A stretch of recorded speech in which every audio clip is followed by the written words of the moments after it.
Hello you lovely, lovely people. I'm Rob from JestaThaRogue.com and today I'm going to unbox very quickly Kingdom Rush subtitle Rift in Time. I didn't forget it at all. So this is from Kickstarter. I'm filming this mid-December. I'm not releasing it till January, just because. And it cost $100 and some odd dollars, and that is £95 when converted into money that I can spend. That includes some expansions I'm going to get to in different videos. There's 3 expansions in different videos. There's also some other stuff I want to cover in this one as well, Kickstarter stuff and things like that. But yeah, so let's take a look. We're not going to look at this yet. We're going to put this down over here. There are some other stuff. We're going to look at this. Look at this. The King Pledge. Look at that box. I think either you make a box that's disposable that you're going to throw away, or you make a proper box that you want to keep. Going halfway like this doesn't really do anything for me. This isn't going to take 10 seconds. This isn't going to take long at all. There's a poster in there. There's some of these nice plastic boxes to hold all the components. There are some diamonds that replace, or crystals that replace cardboard tokens, I believe they are in the proper game.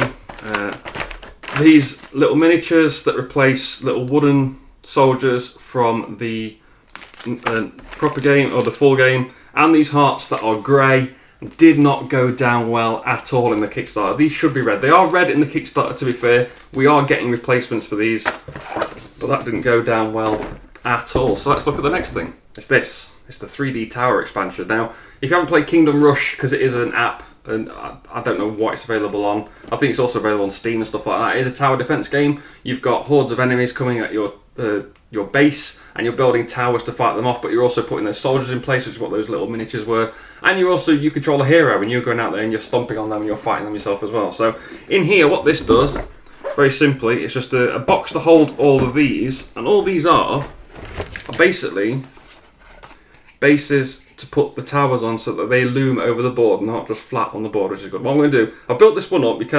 There's a few in there.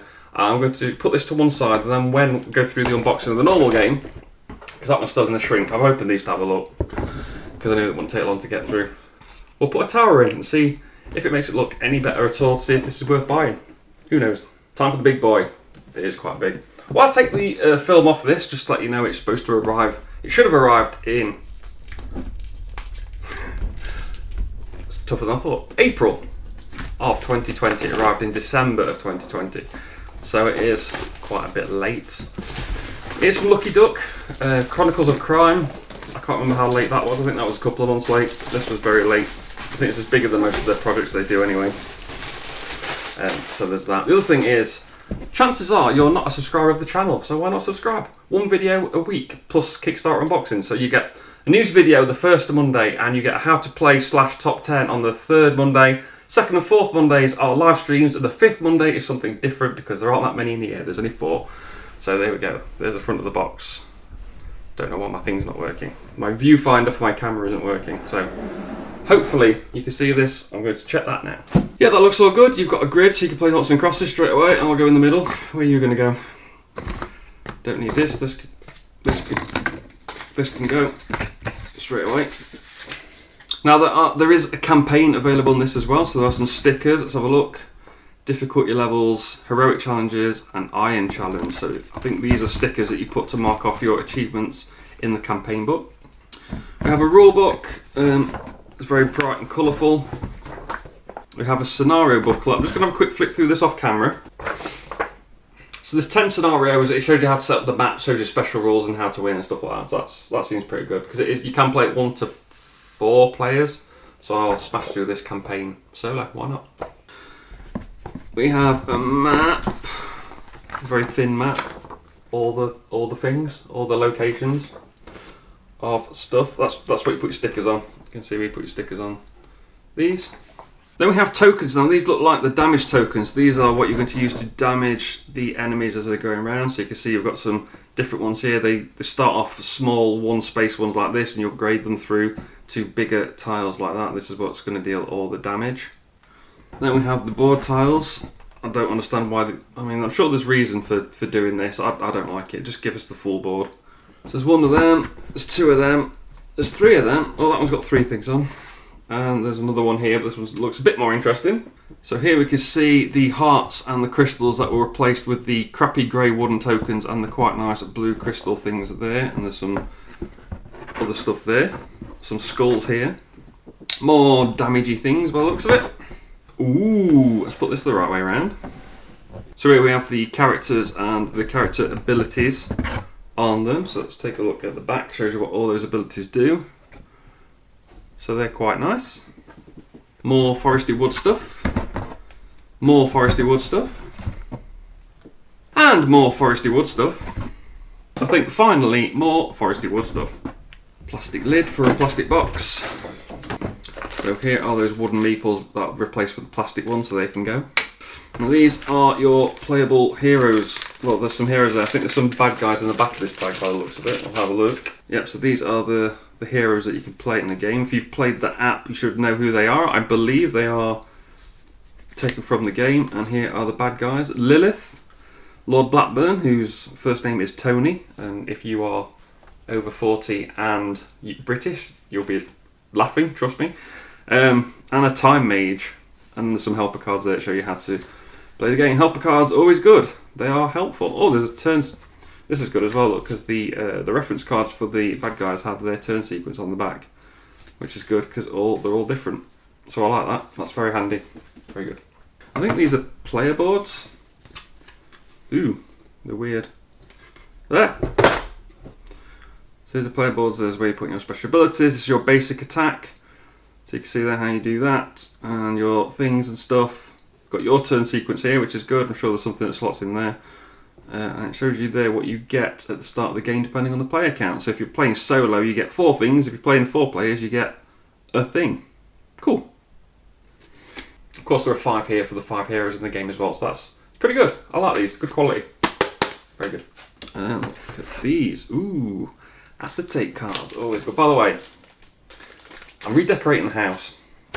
I've got no heating in this room currently, but it is where my lights are. I can't move my lights because this room, you can't see it off camera, is full of crap and I can't move it anywhere to make room. So there's no heat in this room at the moment because the heater I've had to throw away. I can't put a new one up because I can't get to that wall to put a new heater in. That's why I'm wearing this very, very comfy onesie. I love it. But anyway, see-through cards to go over the tops of stuff. Always fun, always something different. So we see, I don't really know how they're used. One of them is bigger than the others. No, it's just the plastic film was peeling off it, that's all. But yeah, so they go over the top of the tiles. That's quite good. What's this hiding? Minis! So in here we have Big Baddie McBaddison, Lord Axeton, and then here we have two of the heroes by the looks of it.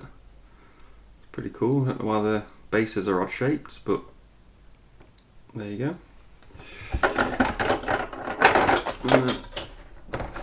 These are the bases that you put the tiles on, so you can move everything around smoothly. We'll put those back down. Let's look at the other minis first. Some. Look at the little kitty! Oh, he's tiny. Bless him. I was about to get shot there as well. Oh, I like that one. That's my favourite. He wants a hug.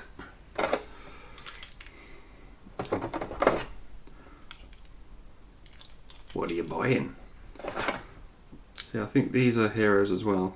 But I want to use this one. This is my favourite miniature of all time. Good luck to whoever's painting one of these. Glad I don't paint my minis. Just mix them all back in for now.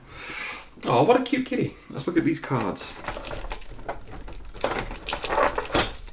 Okay, so my top-down camera just died for the second video in a row, which is worrying. I might need to get a new one. But anyway, I've got some cards out of the box. These are the bad guys. I was saying earlier and was rudely interrupted by my camera breaking. These are the bits you need to cover. So the polyomino tiles, the little cardboard tiles that deal the damage earlier, you're going to be using your heroes to put those tiles over here to try and cover all of these people. And these are the people you're trying to damage. Also, your towers are going to deal damage and your guards are going to deal damage and all that stuff. So you're trying to cover them all up. And you put them in here and then you can move them around easy, and they will hold, the tiles will stay in place, because as you can see, that is going nowhere, which is good. I like that. This is a really good idea. That's why you've got so many of these. Big stack of them. There's also a big stack of these, quite a few, and they're all got different coloured backs. I'm sure they're all different things, but some look like they're specific to scenarios and stuff, which is good. So these tiny cards are the towers, and you can see, so there's an archer, sharpshooter, mage, adept, bombard. These all level up, and the way you level them up is you all start with some, and you level them up by taking them off the board. I think you have to take them off the board at the end of a round, but you can pass them to somebody else, and then they upgrade them, but they get it. But it's a co-op game, so you're going to want to give your towers away. But there they are. So this is what they look like normally. Let's see what they look like on a thing. Ooh, look at that. Look at the difference. Is that worth it? I don't know how much the 3D tower things cost separate on their own, but if it's worth it, just to you maybe. We've got these to come. Separate videos for these 3 expansions, giving you more stuff to do. But that's it. That is the unboxing for Kingdom Rush. Is it any good? Reviews are so-so at the moment, so we'll see. It is solo, so hopefully get it to play before the end of the year. And yeah, that's it. So please like, share, subscribe if you enjoyed this video. Do look out in the comments below where I would have linked to. Hopefully remember to link to the other 3 videos as well. They'll all link to each other on YouTube. They'll all be on Board Game Geek. And you go to JestaThaRogue.com as well, where everything will be. Links to socials and stuff like that. So, thanks for watching. Have a good 2021. I'll see you soon.